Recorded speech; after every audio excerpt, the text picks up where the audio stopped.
بعد نجاح وصفة فطيرة السينابون اللي أنا عملتها لكم قبل كده وكل الناس عجبتهم وسألوني عليها، هعمل لكم دلوقتي فطيرة كاسترد. فطيرة كاسترد تحفة جدا، تنفع في أوقات الشتاء اللي احنا فيها دي، بسيطة ومكوناتها بسيطة جدا. بس مننساش بقى اللايك والشير والاشتراك في القناة، وسيبوا لنا تعليقات حلوة تحت الفيديو. وقبل ما نبتدي الفيديو ننزل نصلي في التعليقات على نبينا محمد صلى الله عليه وسلم.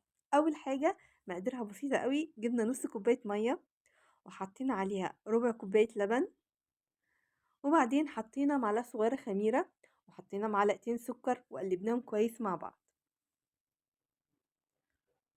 وهنضيف كمان معلقتين زبدة متدوبين، طبعا المية واللبن يبقوا فاترين، ودي كمان بياض بيضة، وهنقلب كويس.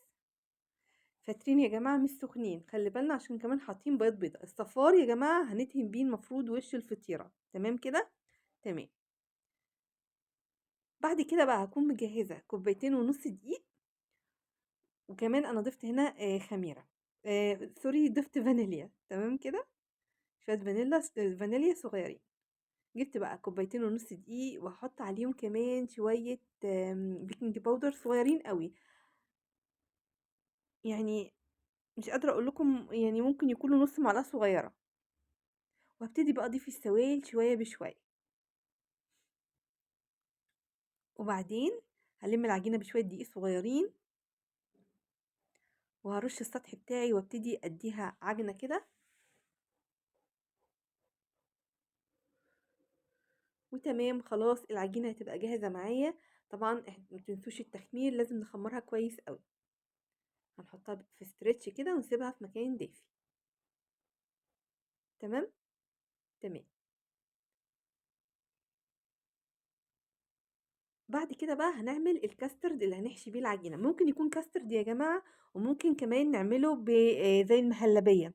هنحط كوباية لبن أو حليب يعني، ونحط عليهم معلقتين كاسترد ومعلقتين سكر، وهنقلب ده كله على البارد. وبعدين هنشغل النار مع التقليب المستمر لحد لما القوام يتكاثف.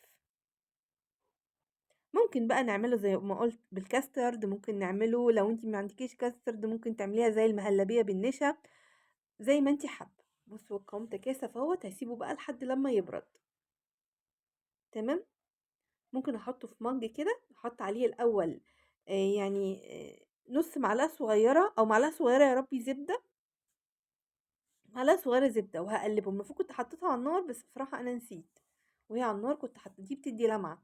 بعد كده هقفل على الكاسترد كده، نقلته في حاجة تانية وقفلت عليه، وهلمس الاسترتش بتاعي اللي انا قافله عليه ده بسطح الكاسترد علشان خاطر سطحه ما ينشفش او يكون طبقة كده.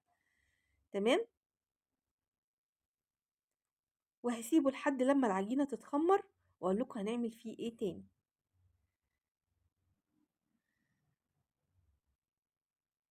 بس كده، العجينة معايا اتخمرت اهي وبقت تمام. هبتدي بقى اجيب معايا صينية مدهونة زبدة او سمنة او زيت، مفيش مشكلة، بس يفضل انها تكون زبدة، وهفرد فيها العجينة على طول. تمام كده. الصينية دي مقاس تقريبا 28، ممكن 30 برضو يا جماعة، مفيش مشكلة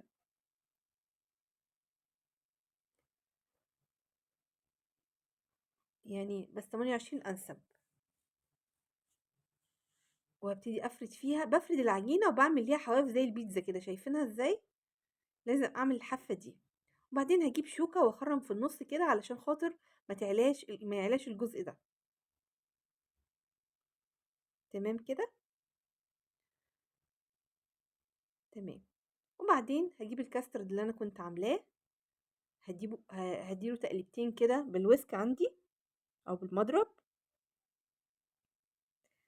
عشان يعني يفك شوية، لأن طبعا لما بيبرد هتلاقيه مسك في بعضه حبة. وبعدين هنزل بيه على وش الفطيرة في النص طبعا. تمام.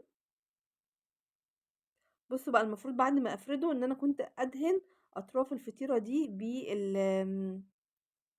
صفار البيض اللي عندي، بس بصراحة انا نسيت. ودخلتها من غير ما ادهنها، بس ما فيش مشكلة. بابتدي افردها كده واسيب طبعا الحواف مش مدهونة. الفطيرة دي هاخمّرها يا دوبك يعني ربع ساعة كمان وخلاص في الشتا، مش هاخمّرها أكتر من كده، تمام، علشان خاطر ممكن شكلها يبوظ، وابتدي أدخّلها الفرن بالشكل ده.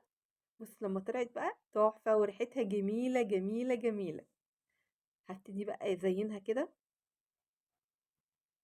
بس قبل ما أزيّنها طبعًا أنا عشان ما حطيتش صفار البيض كنت هاحط عليه معلقتين لبن، كنت هادهن بيه الحواف كده قبل ما أدخّلها الفرن، بس طبعًا عشان أنا نسيت فدهنتها زبدة. عشان تدّيها لمعة حلوة، يعني بنتصرّف. وبعد كده جِبت حتّة ورقة زبدة كده هاعملها نُصّين، نُص بالسكر البودرة بارُشّه على أطراف بس العجينة اللي هي في الطرف دي بس، مش بارُشّه في النُص، ممكن نرُشّها كلّها زي ما أنتِ عايزة. حُطّي عليها الصوص اللي يعجبِك، صوص شوكليت، صوص كراميل، ممكن نعمل الكاسترد ده فراولة ونحط صوص فراولة أو كده ونحط صوص الصوص اللي يعجبِك، ما تحطّيش عليه خالص برضه حلوة، يعني الحاجة المتوفّرة عندِك اشتغلي بيها، أنا بادّيكِ أفكار بس مش أكتر، تمام؟ هابتدي أعمل النُص التاني.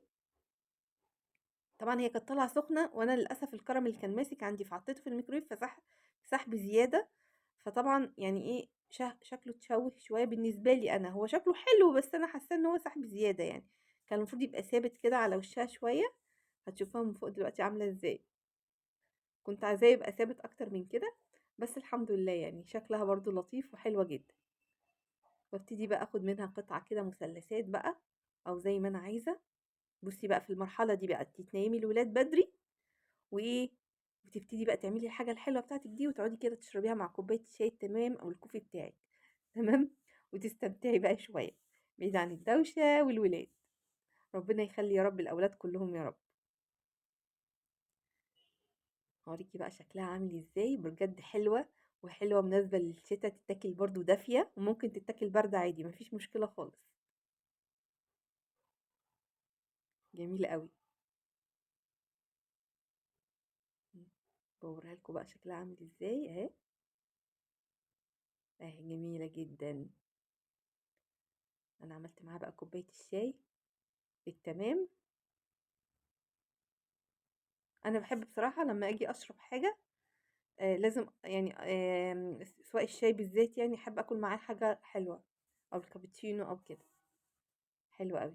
كان في دبانة رخمة مش عارفة ليه جاية على الكاميرا، بس ما علينا، يالّا جربوها وقولوا لي رأيكم إيه في التعليقات، واللي ما شافش فطيرة السينابون يرجع يشوفها كانت خطيرة جدًا برضه وحلوة أوي، وما ننساش اللايك والشير والاشتراك في القناة، وسيبوا لنا دعوة حلوة في التعليقات. يالّا سلام.